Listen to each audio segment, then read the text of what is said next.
10 years ago, my father handed my brother a check for $240,000 to open his restaurant, looked me in the eye across the kitchen table, and said, "You're a girl. You'll have a husband to take care of you." Last spring, at my brother's rehearsal dinner, he stood up in front of 80 guests and called my brother the only entrepreneur in the family. He had no idea that the woman my brother was about to marry was the same client I had just won a 7-figure lawsuit for 6 months earlier. But let me start at the beginning, because the beginning matters. I grew up in Naperville, Illinois, the kind of suburb where every house has a 2-car garage and a basketball hoop in the driveway, and every family looks exactly the same from the outside. We had a brick colonial on Sycamore Lane with a vegetable garden. My mother tended every summer like it was a second job. My father worked in commercial real estate for 30 years. He wore the same navy blazer to every important occasion: graduations, funerals, client dinners. And he had a way of speaking that made everything sound like a final decision rather than a conversation. There were 2 of us kids. My brother was 2 years older than me. He played varsity baseball, drove too fast, and had a laugh you could hear from 3 rooms away. My father adored him in the open, uncomplicated way some fathers reserve only for their sons.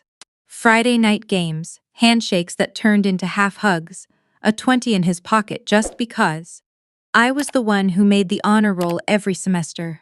I was the one who won the state debate championship junior year. I was the one who got a full academic scholarship to Northwestern before I was 17. None of it was ever enough. Not because I wasn't trying, but because, in my father's world, daughters were a temporary arrangement. We were housed, fed, educated just enough, and then released into the custody of someone else's son. My mother didn't disagree with him, not exactly. She just navigated around his opinions the way you navigate around furniture in the dark. Careful, quiet, practiced. When I was in high school, I told my father I wanted to be a lawyer. He didn't laugh, he didn't argue. He just said, "That's a lot of school for someone who's going to end up leaving the workforce anyway."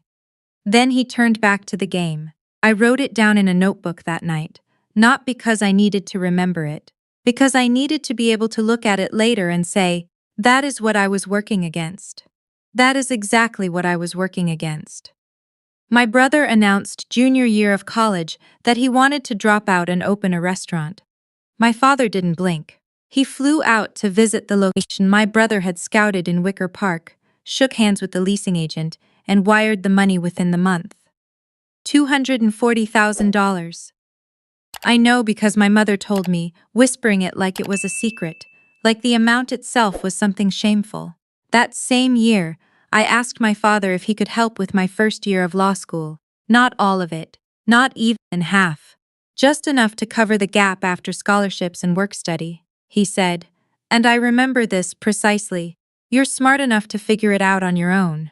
And honestly, I'm not sure this is the right path for you anyway." Then he said something about how I should think about what I actually wanted out of life. I knew what I wanted. I had always known. I took out every loan I qualified for. I worked 20 hours a week at a legal aid clinic for the first 2 years, drafting briefs I wasn't qualified to file yet, learning by watching. I lived in an apartment with 2 roommates and 1 bathroom, and a radiator that clanged all winter. I graduated in the top 8% of my class. I passed the bar on my first attempt. I got a job at a mid-size litigation firm in downtown Chicago, and I worked harder than anyone else in that building for 6 years straight. My father came to my law school graduation. He sat in the bleachers with my mother and my brother, and he clapped when they called my name. Afterward, at dinner, he raised his glass and said, "Well, you did it," like it was a minor miracle, like he had expected otherwise. I smiled. I said, "Thank you." I drove home alone and sat in my car in the parking garage for a while before going upstairs.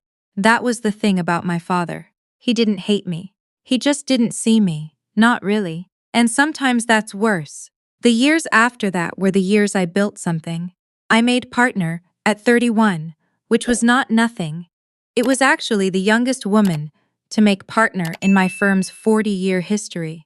Though my father learned about that from my mother and never mentioned it to me directly. I specialized in employment law, specifically discrimination cases, because it felt like the most honest use of everything I'd survived. My brother's restaurant did well. Then it did very well. He opened a second location in Lincoln Park 2 years ago, and my father talked about it at every family gathering like it was the moon landing.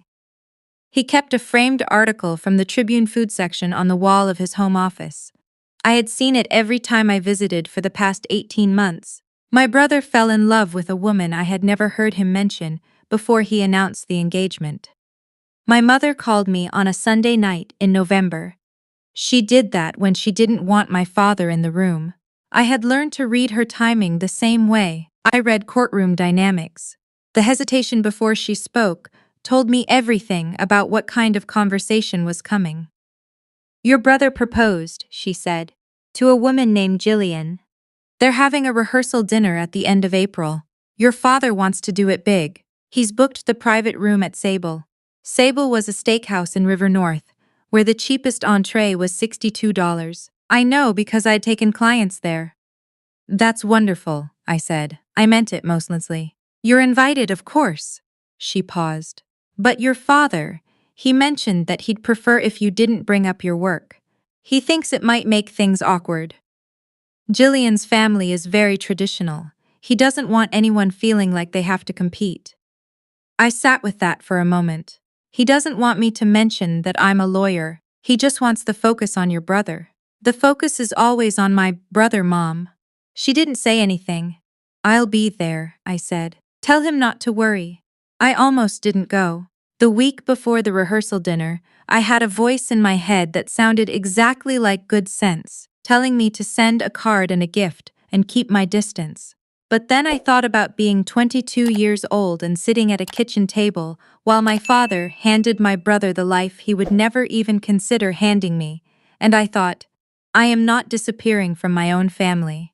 I wore a charcoal silk blazer and dark pants. Professional, but not flashy. I took a cab. Sable's private room was everything I expected. Dark wood paneling, low lighting, white tablecloths, the kind of atmosphere that made every conversation feel like a negotiation. About 80 people. My father stood near the entrance, working the room with the easy authority of a man who had never once doubted his place in it. He saw me come in, gave me a nod, just a nod, and turned back to the couple he was speaking with. I found a seat near the end of the table. My mother found me 20 minutes later, squeezed my hand, and told me the soup was good. That was when I saw her. The woman in the ivory dress sitting 3 seats from the head of the table, laughing at something my brother was saying. She had the kind of composed, watchful quality I recognized from courtrooms. Someone who listened more than she spoke and noticed everything. When she reached for her water glass, I saw it. A small scar on the inside of her right wrist, partially covered by her bracelet. I knew that scar. I knew her face. I had spent 11 months across a conference table from her, fighting a case that had taken everything I had. Her name was Jillian Ashworth. 7 months ago, she had been my client. She had come to me through a referral. A former colleague had given her my name after she was passed over for a promotion for the 3rd consecutive year at a financial firm downtown. The job sensibly given to men she had trained, men she had outperformed, men who made more than she did by margins she could document. The case was solid, the evidence was thorough. We went to mediation and the firm settled for $1.4 million, a formal apology and a policy restructuring. It was the largest single settlement my practice had achieved in employment discrimination that year. I had not known she was dating my brother. She had never mentioned his first name. She called him my boyfriend, the way people do when they've decided to keep 2 parts of their lives separate.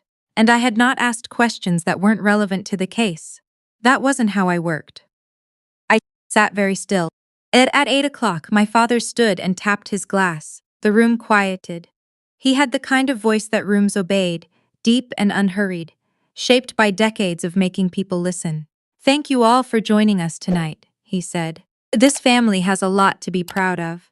My son has built something extraordinary from the ground up. 2 restaurants, A third in the works, a brand that people in this city are starting to know. He raised his glass. He is everything I hoped he'd be, the first real entrepreneur this family has ever produced. The first. I watched my mother study the tablecloth. Tonight we welcome Jillian into that family.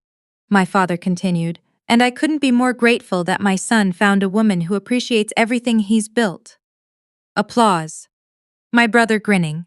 My father looking like a man who had arrived somewhere he'd always expected to arrive. I picked up my water glass and took a slow sip. Halfway through the entrees, I felt someone beside me. I looked up.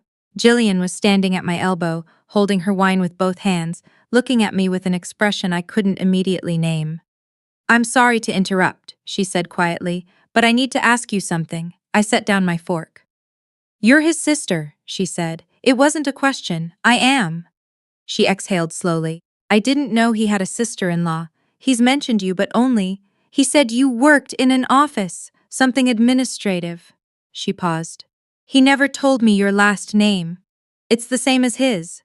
"I know that now." She sat down in the empty chair beside me, uninvited but not unwelcome. "He never told me his sister was the attorney who handled my case." The table around us was loud enough that no one was listening. I kept my voice level. "I didn't know he was your boyfriend.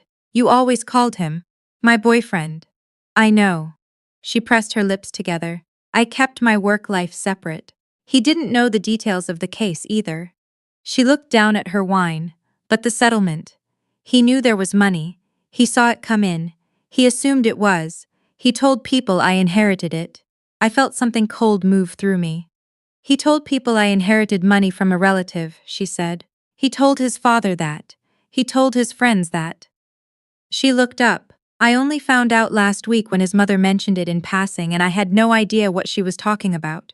I said nothing. I let her find the thread.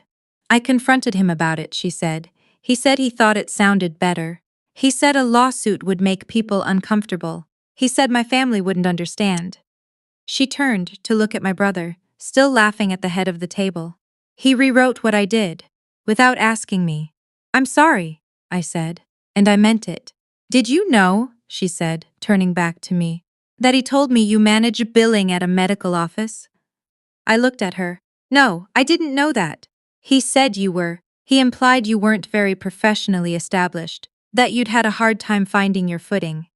She said it carefully, watching my face. I picked up my water glass again. Didn't drink from it, just held it. "He told me that when I asked about your family. I asked because I wanted to know who I was marrying into." She shook her head. "And then I walk in tonight and see your face across the table." Across the room, my father was laughing at something. That full room laugh, the one that signaled everything was exactly as he intended. "He's giving a toast later," Jillian said. I was going to say a few words. Thank his family for welcoming me. She paused. "I've been sitting here for the last 2 hours, trying to figure out what to do." "What are you thinking?" She was quiet for a moment. Then, "I'm thinking that I spent 11 months fighting for the right to be seen accurately, for someone to look at my work and call it what it was." She glanced at my father. "And I just watched his father stand up and call himself the first entrepreneur in the family, in front of everyone I've brought into this room, while you sat 15 feet away." She looked at me.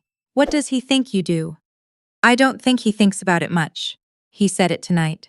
"First real entrepreneur this family has ever produced." She set her glass down. "You run a litigation practice." "You won my case. It's what I do." She nodded once slowly. "I need to say something tonight. Not to hurt anyone. But I'm not going to stand up in front of my family and friends and start a marriage on top of all of this." She met my eyes. "Would it be all right with you if I said something about my case? About you?" I thought about every reason to say no, the fallout, the scene, the drive home alone afterward. "It's your dinner," I said. "You don't need my permission. I'm asking anyway." "Then yes," I said.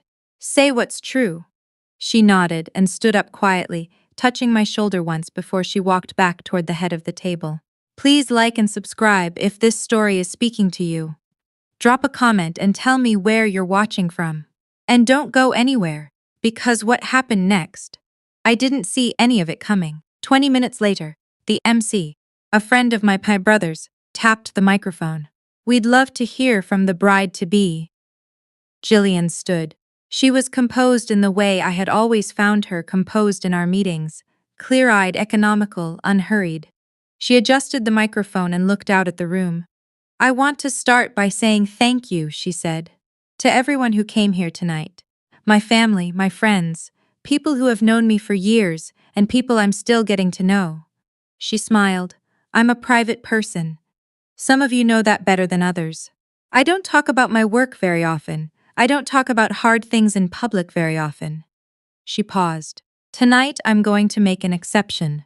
The room was attentive in the way rooms get, when they can feel something shifting. A little over a year ago, she said, I was in the middle of the hardest professional experience of my life. I had been passed over for promotion 3 times in 6 years. I had documentation. I had dates and figures and performance reviews that told a very clear story, and I was terrified to do anything with them, because I had seen what happens to women who make those kinds of accusations, even when they're accurate, even when the evidence is overwhelming. Quiet. The kind of quiet where everyone has stopped reaching for their bread. I found an attorney, Jillian continued. Someone who had been recommended to me as someone who didn't lose. Someone who would look at the evidence and tell me exactly what it was worth and exactly what I was entitled to. She looked down the table. Her name is on the business card I still keep in my wallet. Because when you find someone who fights for you like that, you don't throw away their name. I felt heads beginning to turn. That attorney is in this room tonight, Jillian said. She is also, as it turns out, the sister of the man I am about to marry. She looked at me directly. Her name is, I'll let her introduce herself. But I want this room to know that she is one of the most skilled and principled attorneys I have ever encountered. She recovered over $1 million on my behalf. She made my employer acknowledge in writing what they had done. She gave me back something I hadn't realized they'd taken. She paused. I didn't know, until tonight, that her own brother had been telling people I inherited that money. Her voice stayed level, careful, not cruel. I didn't know that her father, who just told this room she comes from a family with its first real entrepreneur, had apparently never told anyone at this table what his daughter does for a living. She looked at my father. So, I'm telling them. The room held its breath. My father's face was a controlled, careful blank. The kind of blank that meant the inside was not blank at all. I'm not trying to embarrass anyone, Jillian said. I'm trying to be honest. Because if I've learned anything from the last year, it's that silence about the truth is never actually neutral. It always protects something. And it's usually protecting the wrong thing. She picked up her glass. To the family I'm marrying into, I hope we can start from honesty. That's all I want. She took a sip and set it down. And would you please stand up, she said to me, so everyone knows who you are. I stood. There was a beat of silence. Then a woman at the far end of the table, one of Jillian's colleagues I'd learn later, started to applaud. A few others followed, not thunderous, not a standing ovation, just the sound of people deciding to recognize something. Across the room, my father was very still. From somewhere in the middle of the table, a man I half recognized, a longtime friend of my father's, a real estate attorney named Whitmore, who had known our family for years, leaned forward and said, "Didn't you argue the Hargrove case last year? The discrimination case that made the Tribune?" He was looking at me. "That was your case." "It was," I said. "That was a significant case." He looked at my father. "Roger, your daughter argued a precedent-setting employment case and you never mentioned it." My father set his fork down. My brother had gone very still at the head of the table. I didn't take the microphone. I didn't need it. I just stood where I was and said, clearly enough for the table to hear, "Thank you, Jillian, for saying what you said." Then I sat back down. Do you want to know what happened next after the dinner ended? After the room started clearing out, and my brother followed Jillian into the hallway, and my father stood at the window looking at the street. "Stay with me." This is the part I've gone over more times than I can count, trying to understand what it means. My brother found me near the coat check. He looked the way people look when they've been caught. Not guilty exactly, just smaller than usual. The big laugh was gone. He was holding his jacket in both hands. You didn't have to let her do that, he said. She didn't need my permission. She did it to embarrass me. She did it because you told people her settlement money was an inheritance. I kept my voice quiet. There were other people around. She fought for that money. She spent almost a year of her life on that case. And you handed it to people as a story about a dead relative. He didn't say anything. And you told her I managed billing at a medical office. He looked at the floor. Why? I asked. I genuinely wanted to know, what was the point? He was quiet for a moment. Then he said, it was just easier. Easier than what? Then, he stopped. Started again. Dad never talked about you. I never knew how to explain it. It felt like if I made it simple, then there was less to explain. I looked at my brother. I had grown up watching him get everything I wasn't given, and I had spent years telling myself it hadn't changed how I felt about him. Standing there, I understood that I had been partly lying to myself. Making it simple meant making me nothing, I said. You understand that? He didn't answer. But his jaw moved. Jillian appeared at the end of the corridor. She looked at my brother for a long moment, then at me, and then she said to him, quietly, I need to talk to you tonight, privately. There are some things I need to understand before we go any further. She wasn't ending anything.